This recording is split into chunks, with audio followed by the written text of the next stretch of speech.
Here we go. Good morning, everybody. We are very excited to make some announcements this morning. I want to first begin by thanking all of the organizations and people from the People-Powered Elections Washington standing with me in different organizations. You'll hear from a couple of speakers after me, and I want to thank Councilmember Bob Kettle for being here. He'll say a few words as well. I want to ground us in a quote. The right to vote is precious. It is almost sacred. It is the most powerful nonviolent tool we have in a democracy. And that was from Representative John Lewis, who we all know is an American civil rights leader. So I'm pleased, very pleased to be here today with the council and community partners to announce our proposal to renew Seattle's innovative Democracy Voucher Program, which was first created by voters in 2015 through the Honest Elections Initiative. And let's stop and clap our previous efforts right there. Democracy vouchers as a tool have allowed more people to participate in campaign financing in our city, making the political process more accessible and inclusive. And indeed, that is its intent, and that is how it has worked out in the last 10 years. This program is a local success story in how we can support increased municipal elections and empower candidates and voters from all backgrounds to have a meaningful role in our democracy. Seattle is the first city in the nation to enact this type of public finance campaign financing system, and we have seen promising results. So let's look at some of the data that warrants us renewing it in the manner that we are. Since 2017, more than 106,000 residents have contributed vouchers to candidates in city elections, distributing over 10 million to local campaigns. I have a visual for those. You can't see who's these are in the back here. You guys can. What they look like. And this program has led to a more diverse pool of people running for office, reflecting the diversity of our city and leading to more competitive races. Here in Seattle, as I've said particularly loudly in the last couple of weeks, we are proud to include diversity in one of our values that drive what we do. We do not run away from that. Yes. The program is popular with candidates running for offices. 76% of candidates who appeared on the primary election ballot and 89% of candidates on the general election ballot have participated in the program. They are putting it to use. This voucher program is an investment in a healthy democracy in our city, which is why I am proposing renewing the levy that funds this program, costing the average homeowner about $12 a year. That's $45 million over 10 years that we can invest in bringing everyone to the table to reflect our principles of a democracy that we cherish so well. So renewing this program shows Seattle's commitment to ensuring that all voices, regardless of income or background, have a role to play in our democracy to help the future of our city in this area. So we'll be transmitting this legislation to the City Council for referral to Seattle voters, and I look forward to them deciding on the proposal during the August primary. And so now you'll hear from the process from us transmitting it to Councilmember Bob Kettle to share a few words. Bob, please join us. Thank you, Mr. Mayor. Thank you, Mr. Mayor. Thank you, everyone that's coming out. I love the signs. Fantastic. Really appreciate it. You know, our American experiment in democracy is facing a number of hurdles at the moment. We cannot, however, stop in our pursuit of being a more perfect union. As a candidate, I was able to gain such insight in our democracy in action. I saw how many could participate, but how many could not.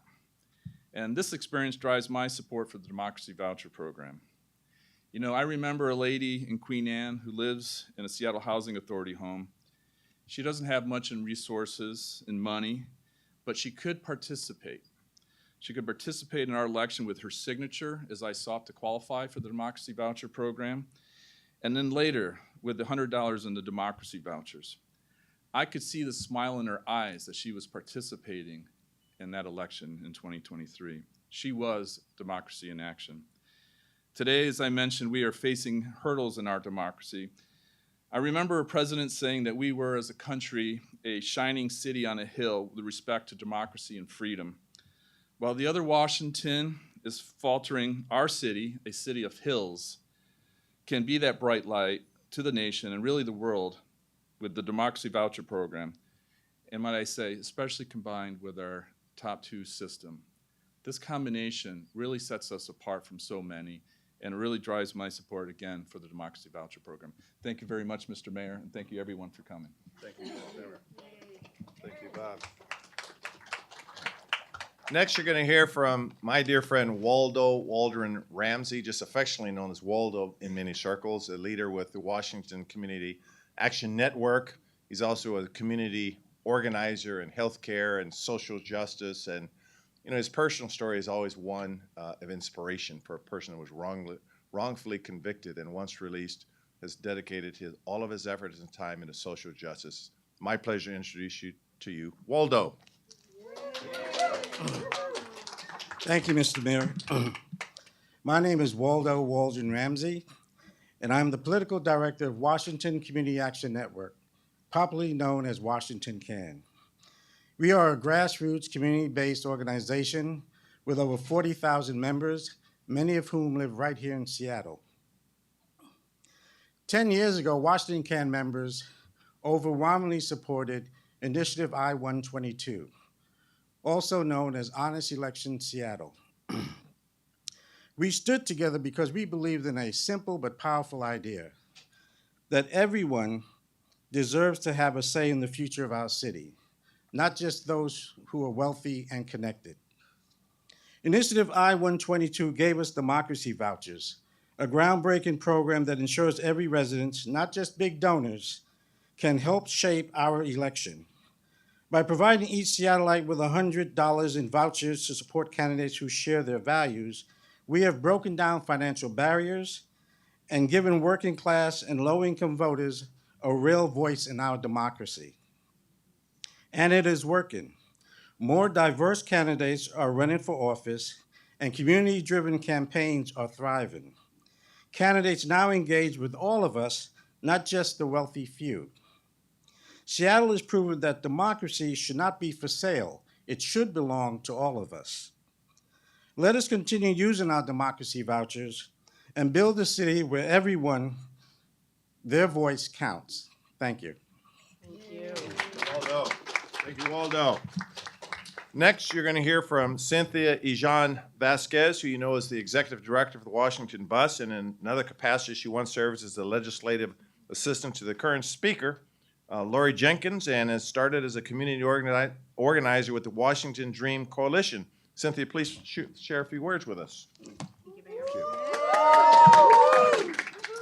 Good morning, everyone. My name is Cynthia Ijan Vasquez, and I serve as the executive director of the Washington Bus, and I'm also a proud member of the People Powered Elections Washington Coalition.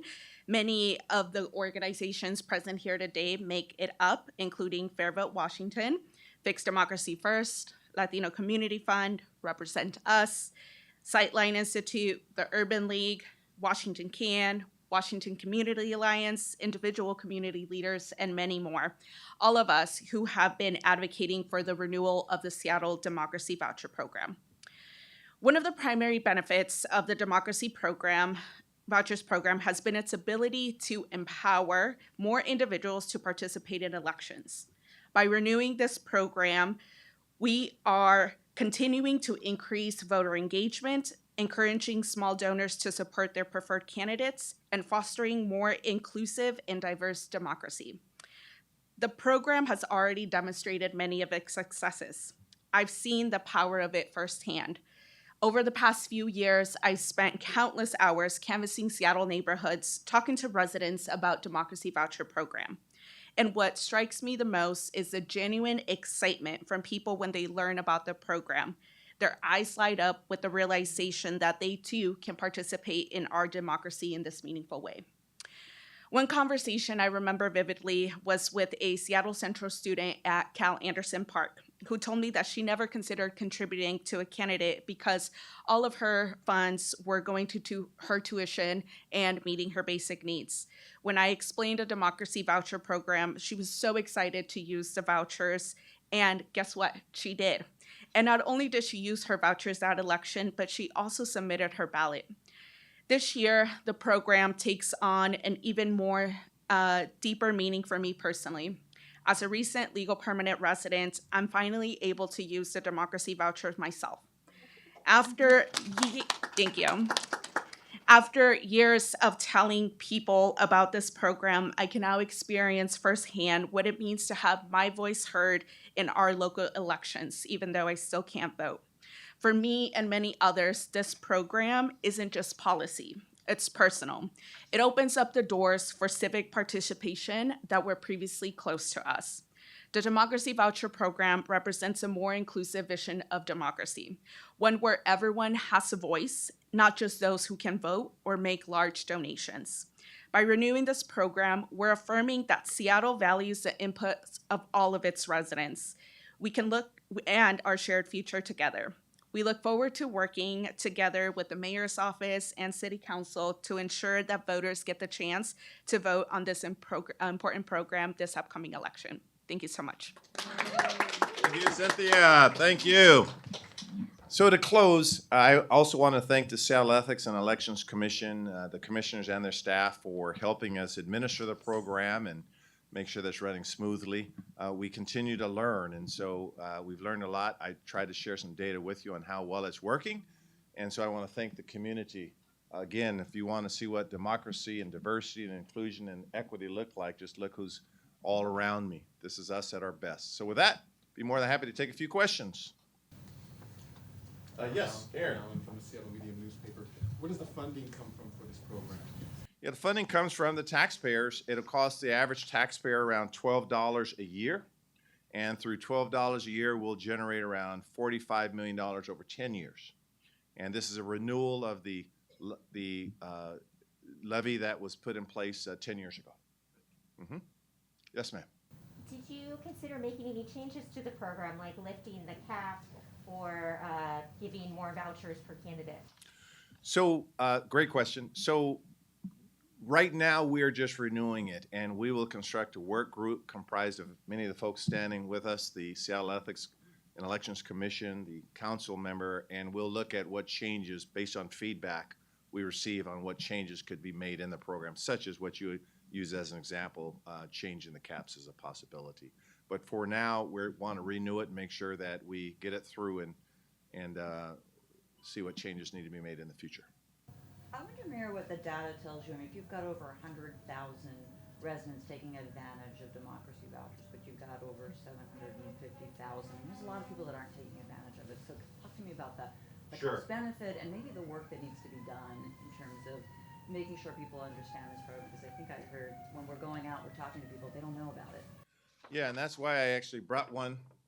Says that hope if you're going to do one shot on TV, this is the shot you want right there, because we do look at the redemption rate and how we can improve that. And when I'm out there talking, folks, and others, you're right. There's an educational piece. They do get it, and they're at the same time they're getting other things in the mail, and so there's an educational component that we want to improve involvement. So it's been growing every year. So I anticipate, again, it's new, it's sort of a one of a kind, and we'll do everything possible to promote it and educate people to increase the usage rates. What happens to the money that's not used? In other words, we've got all these vouchers that are available, but they're not all being taken advantage of. Yeah. So I'm going to have to defer to, I don't have my finance people. I'm going to, so the money, it goes into the general sub fund as part of our budget. And I don't have much to say on that one. They're saying I can't really speak to it. So why don't you guys give some, Dan, do you have some rolls over into the next year for candidates to take advantage of. It doesn't then, if it's unused, it doesn't go to other uses. It's strictly limited to only this program.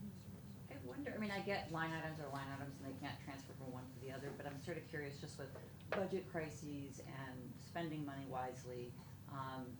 I'd love to hear you weigh in on the value of this program and making sure that the money being asked of taxpayers is being used to its most fullest potential. Sure. So we know that it's extremely popular. Everywhere we go, people are willing to, they like what they see. They like the results. And so at $12 a year for a homeowner, We think that, again, when it goes on the ballot, that they'll be in a position to approve it. The cost of $12 to get the kind of democracy values implemented on our ballot, we think is a nominal cost. But as you well know, we have some budget challenges in front of us, and when we pass levies, we have to sort of sell it and talk about why it's so important on what we're trying to create, whether it's transportation or housing, and in this case, fighting for democracy. So we're very mindful of the cost, but again, we think this is a nominal cost for the results and the dividends that it pays. Please. Sure. I think Councilmember Kettle may shed some light on it. I just wanted to add, I recognize the fiscal challenges that we face, particularly with the new administration. I had a meeting this morning. We're talking about the state, the county, and the city, and the challenges that we face, particularly in this new environment. But this is about who we are, and I think this is about showing, like the Seattle values piece. We talk about it, but this is the Seattle values piece in action. This shows that we're doing this outreach. We're showing that we're expanding democracy. In this time where democracy seems to be shrinking, I think it's my point about being that city of hills, being that shiny light, is important to show what our values are, why it's important, and then being more inclusive. Because if it doesn't, and people move further away from our democratic experience, that leads to much bigger problems down the road. So this is an investment in ourselves, and I believe in it, and I think that for that reason it's well worth it. And I know you spoke to this already, do you mind just weighing in a little bit more on what that voucher program meant for you in terms of your candidacy and your intern? Well, what it meant for me was the outreach, incredible amount of outreach, across the district. And my example about that lady, that's real. I won't use her name, but that's real. It's about giving those people their voice, their opportunity to participate. And so it really pushes the outreach piece. It really pushes the engagement across the board with community. So you don't get kind of sucked into one area, and it's easy to do. And by the way, I think from an academic point of view, this is fantastic too, because we're seeing, as time goes by, we're seeing how things morph, like how the different districts relate to the voucher program. District 7 is very different from all the other districts, 1 through 6, like in the 23 cycle. Both me and my opponent, we're the ratios very different than all the other districts. And now we have the citywides, the at-large districts, and we can see how that changes too. And so I think from an opportunity to see how this is building out over time is really informational for us as a city. Thank you. Thanks, Bob. Okay. If there aren't any other questions, let's get this to the council, and you guys put your secret sauce on it and hopefully get it to voters, and we'll all celebrate sometime in August for its passage, okay? Yes. Thank you very much for being here.